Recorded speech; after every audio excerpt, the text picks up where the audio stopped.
झंडे को नमन। मां शारदे की चरण वंदना में मैं शिवानी गुप्ता शब्दों का अविष्ट अनुष्ठान करती हूँ। अत्यंत अनुग्रह भाव से नतमस्तक होकर प्रांगण में विराजमान सभी महानुभावों के चरणों में प्रणाम करती हूँ। गायन्ति देवा किल गीत गानी, गायन्ति देवा किल गीत गानी, धन्यास्तुते भारत भूमि भागे। स्वर्ग पवर्ग स्पदमार्ग झूठे भवन्ति भूया पुरुषा से। अर्थात देवगण निरंतर यही गान करते हैं कि मोक्ष और स्वर्ग के मार्ग पर चलने के लिए जिन्होंने भारत भूमि में जन्म लिया है वे मनुष्य हम देवताओं की अपेक्षा अधिक धन्य और भाग्यशाली हैं। और आपके साथ हो क्यों ना, भारत राष्ट्र ही सौभाग्य का प्रतीक है। वीरों की जन्मभूमि, प्रभुओं की कर्मभूमि, मानवता का सार संस्कृति में विख्यात ये भारत इतनी सरलता से भारत नहीं बना। इसके पीछे रहे हैं असंख्य त्याग, अंतहीन संघर्ष, अलौकिक प्रेम का अखंड सद्भाव। लगभग 200 वर्षों तक ब्रिटिश राज द्वारा गुलाम रहने के पश्चात 15 अगस्त 1945 को इस देश को स्वतंत्रता प्राप्त हुई।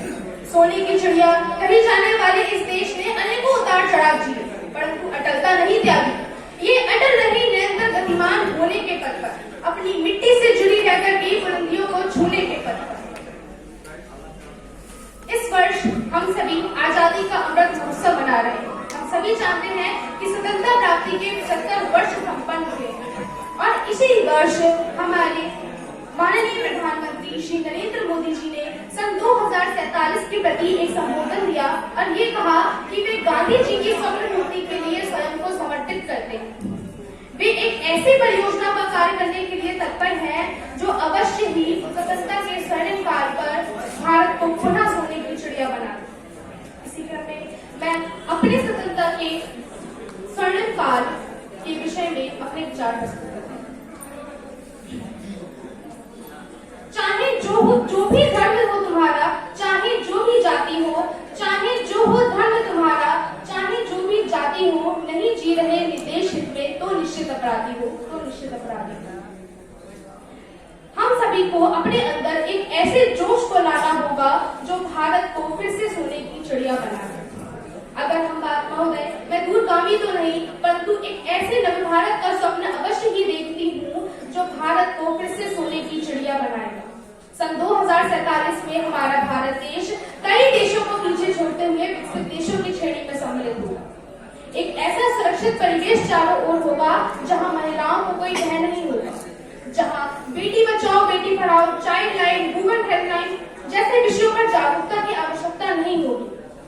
एक ऐसा उदार चित्त भारत जहाँ के नागरिक जाति, धर्म, रूप, रंग, लिंग के आधार पर विभेदीकरण नहीं करते।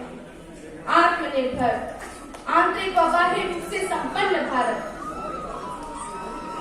महोदय, अगर इस भारत को फिर से सोने की चिड़िया बनाना है तो हम सभी का एक कर्तव्य बनता है कि हम एक अच्छे नागरिक बने व इस देश के लिए समर्पित होने की चेष्टा रखें। यह देश सिर्फ देश नहीं, हमारे लिए हमारे प्राण से भी ऊपर होना चाहिए। अंत में मैं आप सभी का ध्यान अपनी ओर आकर्षित करते हुए अपनी स्वरचित पंक्तियां आप सभी के समक्ष प्रस्तुत करना चाहूंगी। मात्र तिरंगा यह नहीं, यह हमारी शान है। मात्र तिरंगा यह नहीं, यह हमारी शान है। शिखर पर है चढ़ रहा हमारा हिंदुस्तान है। शिखर पर है चढ़ रहा हमारा हिंदुस्तान है। भेदभाव कुछ नहीं, यहाँ एक सब समान है। भेदभाव कुछ नहीं, यहाँ एक सब समान है। स्त्री रोती ना बिलखती, मिलता अब सम्मान है, मिलता अब सम्मान है। शिखर पर है चढ़ रहा हमारा हिंदुस्तान है। शिखर पर है चढ़ रहा।